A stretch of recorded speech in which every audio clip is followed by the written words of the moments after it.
Когда 30-летняя учительница Кэтрин забеременела, она была на 7-м небе от счастья. Она всегда хотела ребенка. Теперь у нее появилась возможность произвести на свет малыша и стать матерью, которой она всегда хотела быть.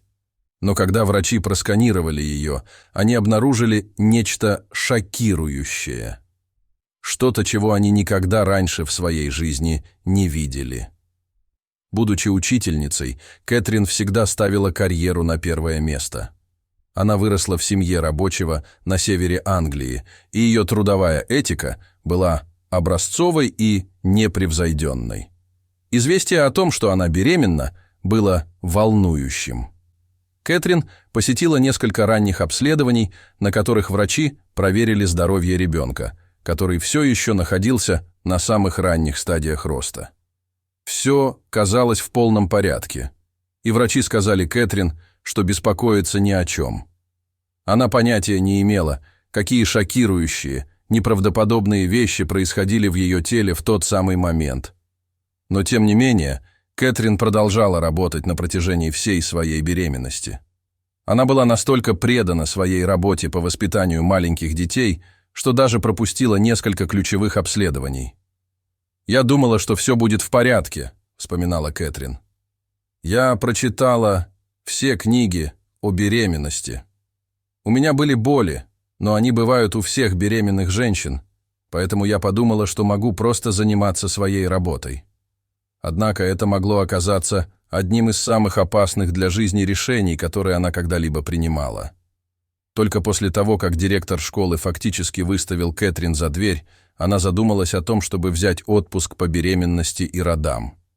На 39-й неделе беременности она решила сосредоточиться на себе и ребенке.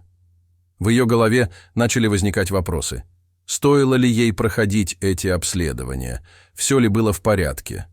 Эти вопросы ей следовало задать себе еще несколько месяцев назад, и сейчас уже слишком поздно что-то менять. Она просто скрестила пальцы, чтобы убедиться, что все идет по плану. На 42-й неделе беременности Кэтрин наконец-то пришла в больницу. Войдя в кабинет для сканирования, она забралась на стол, задрала майку, чтобы показать свой выпирающий живот, и врачи приступили к сканированию. Но когда врач это делал, его глаза расширились, а лицо побледнело. Кэтрин спросила, в чем дело, но доктор тихо извинился и быстро вышел из палаты, вернувшись через несколько мгновений с парой своих коллег. В очередной раз, осматривая живот Кэтрин, врачи перешептывались и наблюдали за происходящим. Это начало наполнять Кэтрин чувством страха и паники. Врачи ничего ей не говорили. Они не давали ей никакой информации. Что же они на самом деле увидели? С ее малышкой все в порядке. Наконец, первый врач посоветовал ей привести себя в порядок и зайти к нему в кабинет. У него явно были для нее какие-то важные, шокирующие новости. Как объяснила одна акушерка, многие беременности проходят действительно гладко, и на этом пути не возникает никаких проблем. Но рождение ребенка сопряжено с определенными рисками, и это никогда не бывает просто. Это определенная травма для организма. Но то, что испытывала Кэтрин, было чем-то таким, что очень редко случалось раньше, если вообще случалось. Кэтрин быстро вытерлась и поправила одежду, прежде чем поспешить в кабинет врача. Ее тело сотрясало дрожь, а мысли лихорадочно перебирали возможные варианты. Кэтрин села перед врачом, и он начал говорить, что ребенок развивается правильно, но есть небольшие изменения. Обычно дети растут в материнской утробе. Именно здесь они могут получать все питательные вещества, необходимые для того, чтобы оставаться сильными и здоровыми. Все это является частью процесса роста и развития. Однако ребенок Кэтрин рос не в ее матке, а в брюшной полости.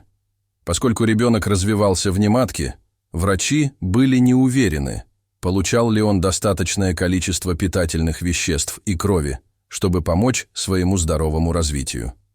Врачи рекомендовали провести кесарево сечение как можно скорее. В конце концов, ребенок был здорового роста и, казалось, достаточно крепок, чтобы справиться с любыми осложнениями, которые могут возникнуть. Поэтому они решили рискнуть и отвезли Кэтрин в операционную. Когда врачи делали хирургический разрез в брюшной полости Кэтрин, существовала вероятность, что ребенок был недоразвит физически или умственно. Существовала также вероятность того, что Кэтрин могла получить смертельные травмы, и удаление ребенка могло обернуться для нее катастрофой. Но то, что выяснилось, когда ее вскрыли, было настоящим чудом. Это была полностью сформировавшаяся здоровая девочка. В то время врачи совершенно не могли понять, как она росла так прекрасно, без каких-либо отклонений или осложнений. Более того, ребенок, растущий в ее животе, не причинил Кэтрин никакого вреда. Я не мог поверить своим глазам, и знаю, что мои коллеги чувствовали то же самое, сказал один врач, присутствовавший при родах. Мы не видели, как дети формируются вне матки. Это неестественное место для их развития, и многое может пойти не так. Поэтому видеть эту маленькую девочку не только живой, но и процветающей, было просто ошеломляюще. А тот факт, что мать тоже была в отличной форме, делал это событие равносильным вероятности 1:1. Поскольку и мать, и ребенок были в добром здравии, они провели в больнице всего одну ночь, после чего их выписали и отправили домой. Малышка, которую назвали Вероникой, что в переводе с латыни означает «победоносная», была хорошей девочкой, полностью развитой и в остальном совершенно обычной. Это действительно было чудо. Даже Кэтрин не испытала никаких побочных эффектов от растущего в ее животе ребенка. «Это была сумасшедшая история», — сказала Кэтрин, вспоминая свои первые роды. «Врачи сделали то, что должны были сделать, и я ни о чем не жалею, потому что теперь у меня есть моя прекрасная маленькая девочка». Дорогие зрители, как бы вы себя чувствовали на месте Кэтрин? Поделитесь своими мыслями в комментариях. А если вам понравилось это видео, то ставьте лайк и подписывайтесь на наш канал. До свидания.